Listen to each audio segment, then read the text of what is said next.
समुद्र की अथाह गहराइयों में छिपे रहस्य हमेशा से इंसानों को अपनी ओर खींचते आए हैं, लेकिन कुछ रहस्य ऐसे होते हैं जिन्हें छूना मौत को न्योता देने जैसा होता है। उस रात लहरें असामान्य रूप से शांत थीं और आसमान में चांद खून की तरह लाल चमक रहा था। तभी पहली बार उस डूबे हुए रहस्यमयी मंदिर की झलक सामने आई।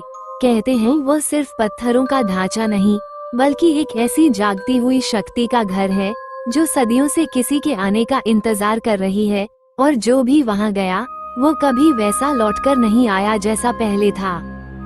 कही अनकही बातें, हिंदी हॉरर स्टोरी। कोलकाता की एक युवा समुद्री खोजकर्ता आरव को एक पुरानी डायरी मिली। ये डायरी उसके दादा की थी, जो एक समुद्री वैज्ञानिक थे और रहस्यमय परिस्थितियों में गायब हो गए थे। डायरी में एक ही बात बार बार लिखी थी, समुद्र के नीचे मंदिर, वो जाग चुका है, उससे दूर रहो।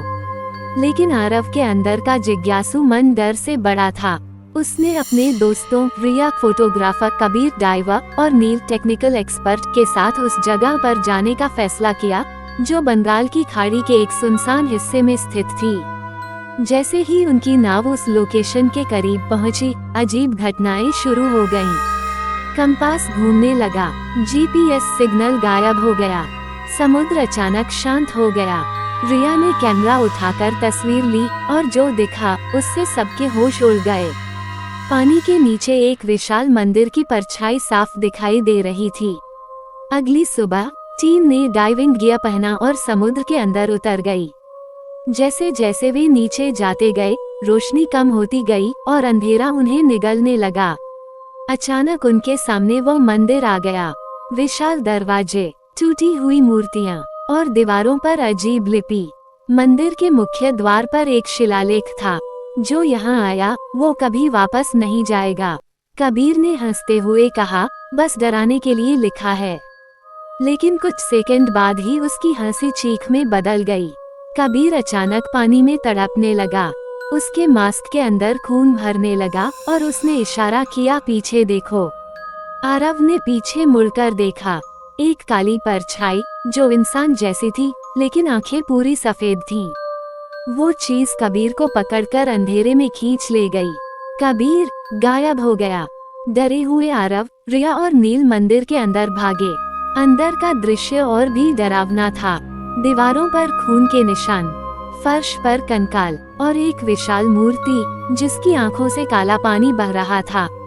नील ने कहा, ये कोई साधारण मंदिर नहीं, ये किसी श्रापित देवता का स्थान है। अचानक मूर्ति की आंखें चमकने लगी और मंदिर का दरवाजा अपने आप बंद हो गया। रिया को एक पुराना शिलालेख मिला जिसमें लिखा था, यह मंदिर समुद्र देवता का नहीं, बल्कि एक राक्षस का है, जिसे इंसानों ने पूजा और बदले में उसने उनकी आत्माएं ले ली। जब लोगों ने उसे बंद करने की कोशिश की, तो उसने पूरे मंदिर को समुद्र में डुबो दिया। अब वो हर 100 साल में जागता है और नए शिकार ढूंढता है। आरव को समझ आ गया, उसके दादा भी इसी चक्र का हिस्सा बने थे। अचानक रिया की आवाज बदली, आरव तुम क्यों आए? उसकी आंखें सफेद हो गईं, उसका शरीर हवा में उठ गया और उसने एक भयानक मुस्कान दी। वो अब रिया नहीं थी, वो उसी मंदिर की आत्मा बन चुकी थी। नील ने भागने की कोशिश की, लेकिन दरवाजा बंद था। आरव ने हिम्मत जुटाकर मूर्ति को तोड़ने का फैसला किया। जैसे ही उसने पत्थर उठाया, पूरी जगह कांपने लगी। रिया अब आत्मा चिल्लाई, अगर मूर्ति टूटी तो तुम सब यहीं मरोगे। लेकिन आरव ने पत्थर फेंक दिया, मूर्ति टूट गई और फिर सब कुछ अंधेरे में डूब गया। कुछ दिनों बाद समुद्र के किनारे एक टूटा हुआ कैमरा मिला। उसमें आखिरी रिकॉर्डिंग थी। आरव चिल्ला रहा था, रिया हवा में तैर रही थी और पीछे एक विशाल छाया हंस रही थी। फिर स्क्रीन ब्लैक हो गई। जब मूर्ति टूटी तो कुछ क्षणों के लिए सब कुछ बिल्कुल शांत हो गया। ना कोई आवाज, ना कोई हलचल, बस गहरा अंधेरा। आरव को लगा शायद सब खत्म हो गया, लेकिन तभी उसे महसूस हुआ वो सांस ले रहा है। धीरे धीरे उसने आंखें खोली। वो समुद्र के किनारे पड़ा था, अकेला। लहरें उसके शरीर से टकरा रही थीं, लेकिन बाकी कोई नहीं था। रिया, नील और कबीर सब गायब। आरव को बचा लिया गया, लेकिन उसके अंदर कुछ बदल चुका था। वो अब पहले जैसा नहीं रहा। रात को उसे अजीब सपने आते, कानों में फुसफुसाहट सुनाई देती और आईने में उसे कभी कभी अपना चेहरा अलग दिखता। एक दिन उसने अपने दादा की डायरी फिर से खोली। इस बार उसमें एक नई लाइन जुड़ चुकी थी, जो लौटता है वो खुद नहीं होता। आरव के हाथ कांप गए। एक रात जब आरव अपने कमरे में अकेला था, अचानक खिड़की अपने आप खुल गई। तेज हवा के साथ समुद्र की बदबू कमरे में फैल गई और फिर धीरे धीरे दरवाजे के पास एक परछाई बनी। वो रिया थी, लेकिन उसकी आंखें पूरी काली थीं। उसने धीमी आवाज में कहा, तुम बच गए, लेकिन हम नहीं। आरव पीछे हट गया। रिया, तुम जिंदा हो। रिया मुस्कुराई, एक डरावनी मुस्कान। हम सब जिंदा हैं, उसी मंदिर में।